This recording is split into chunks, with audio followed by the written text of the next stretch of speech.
राम राम दोस्तों, मैं सिया आप सभी का स्वागत करती हूँ हमारे चैनल हरे राम में। दोस्तों, आप सभी ने कभी सोचा है कि परिस्थिति एक ही हो किंतु हम सभी की प्रतिक्रियाएं अलग अलग होती हैं। ऐसा क्यों भला? परिस्थिति तो एक ही है, पर हम सब प्रतिक्रियाएं अलग अलग क्यों करते हैं? तो इन्हीं सभी बातों का उत्तर हमें कृष्ण भगवान बताते हैं गीता के अध्याय 16 में, जिसका शीर्षक है देवासुर संपद विभाग योग। तो श्री कृष्ण भगवान का नाम लेते हुए हम शुरू करते हैं गीता का अध्याय 16। तो बोलिए मेरे साथ, जय श्री कृष्णा। श्री कृष्ण भगवान बोले, भय का सर्वथा अभाव, अंतःकरण की अत्यंत शुद्धि, ज्ञान के लिए योग में निरंतर दृढ़ स्थिति और सात्विक दान, इंद्रियों का दमन, यज्ञ, स्वाध्याय, कर्तव्य पालन के लिए कष्ट सहन और शरीर, मन, वाणी की सरलता, अहिंसा, सत्य भाषण, क्रोध न करना, संसार की कामना का त्याग, अंतःकरण में राग द्वेष जनिता का सर्वथा अभाव, प्राणियों पर दया करना, सांसारिक विषयों के प्रति आसक्ति न होना, अंतःकरण की कोमलता, अकर्तव्य करने में लज्जा, चपलता का अभाव, तेज, क्षमा, धैर्य, शरीर की शुद्धि, बैर भाव का न होना, मान की इच्छा न रखना। हे भरतवंशी अर्जुन, ये सभी दैवी संपदा को प्राप्त हुए मनुष्य के लक्षण हैं। हे प्रथानंदन अर्जुन, दम करना, घमंड करना और अभिमान करना, क्रोध करना, कठोरता रखना तथा अविवेकी होना, ये सभी आसुरी संपदा को प्राप्त हुए मनुष्य के लक्षण हैं। दैवी संपदा मुक्ति के लिए और आसुरी संपदा बंधन के लिए मानी गई है। हे पांडव, तुम दैवी संपदा को प्राप्त हुए हो, इसलिए तुम शोक मत करो। इस लोक में दो तरह के प्राणियों की सृष्टि है, दैवी और आसुरी। दैवी संपदा को तो मैंने विस्तार में बता दिया। अब हे पार्थ, तुम मुझसे आसुरी संपदा को विस्तार से सुनो। आसुरी प्रकृति वाले मनुष्य किसमें प्रवृत्त होना चाहिए और किसमें निवृत्त होना चाहिए, इसको नहीं जानते। उनमें न तो बाह्य शुद्धि है, न श्रेष्ठ आचरण तथा न सत्य का पालन ही होता है।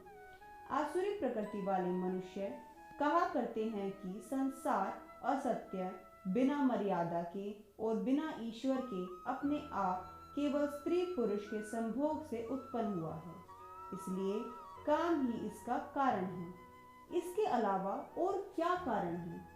इस नास्तिक दृष्टि का आश्रय लेने वाले जो मनुष्य अपने नित्य रूप को नहीं मानते, जिनकी बुद्धि तुच्छ है, जो उग्र कर्म करने वाले और संसार के शत्रु हैं, उन मनुष्य की शक्ति का उपयोग संसार का नाश करने के लिए ही होता है। कभी पूरी न होने वाली कामनाओं का आश्रय लेकर दंभ, अभिमान और मद में डूबे रहने वाले तथा अपवित्र व्रत धारण करने वाले मनुष्य मोह के कारण भ्रष्ट आचरणों को धारण करके संसार में विचरते रहते हैं। वे मृत्यु पर्यंत रहने वाली असंख्य चिंताओं का आश्रय लेने वाले, पदार्थों का संग्रह और उनका भोग करने में ही लगे रहने वाले और जो कुछ है वह इतना ही है, ऐसा मानने वाले होते हैं। वे आशा की सैकड़ों फांसियों से बंधे हुए काम क्रोध के परायण होकर पदार्थों का भोग करने के लिए अन्यायपूर्वक धन संचय करने का प्रयास करते रहते हैं। वे सोचा करते हैं कि इतनी वस्तुएं तो हमने आज प्राप्त कर ली और अब मनोरथ को पूरा कर लूंगा। इतना धन तो हमारे पास है ही, इतना धन फिर भी हो जाएगा। वह शत्रु तो हमारे द्वारा मारा गया और दूसरे शत्रुओं को भी हम मार डालेंगे। मैं ईश्वर हूँ, मैं ऐश्वर्य भोगने वाला हूँ, मैं सिद्ध हूँ, बलवान और सुखी मैं ही हूँ। हम धनवान हैं, बहुत से मनुष्य हमारे पास हैं, हमारे समान दूसरा कौन है?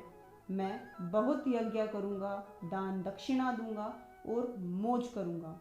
इस तरह वे अज्ञान से मोहित रहते हैं और तरह तरह से भ्रमित चित्त वाले मोह जाल में बुरी तरह से फंसे हुए तथा पदार्थों और भोगों में अत्यंत आसक्त रहने वाले मनुष्य भयंकर नरकों में गिरते हैं। वे अपने को सबसे अधिक श्रेष्ठ मानने वाले, घमंड में रहने वाले, धन तथा मान के मद में डूबे रहने वाले ये मनुष्य दंभ से अवधि पूर्वक नाम मात्र के यज्ञों से यजन करते हैं। वे अहंकार, बल, घमंड, कामना और क्रोध का आश्रय लेने वाले मनुष्य अपने और दूसरों के शरीर में रहने वाले मुझ अंतर्यामी के साथ द्वेष करते हैं तथा दोष दृष्टि रखते हैं। उन द्वेष करने वाले, क्रूर स्वभाव वाले और संसार में नीच अपवित्र मनुष्यों को मैं बार बार आसुरी योनियों में ही डालता हूँ।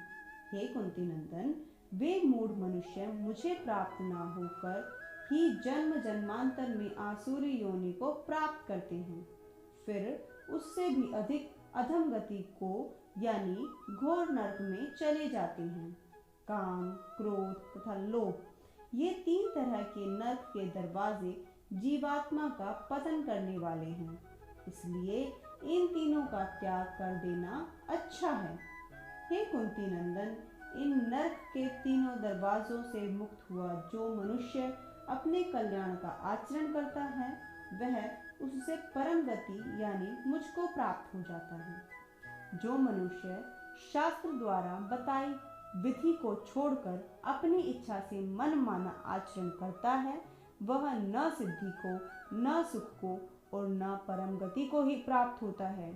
इसलिए तेरे लिए कर्तव्य अकर्तव्य की व्यवस्था में शास्त्र ही प्रमाण है। ऐसा जानकर तू इस लोक में शास्त्र विधि से नियत कर्तव्य कर्म ही करने योग्य है।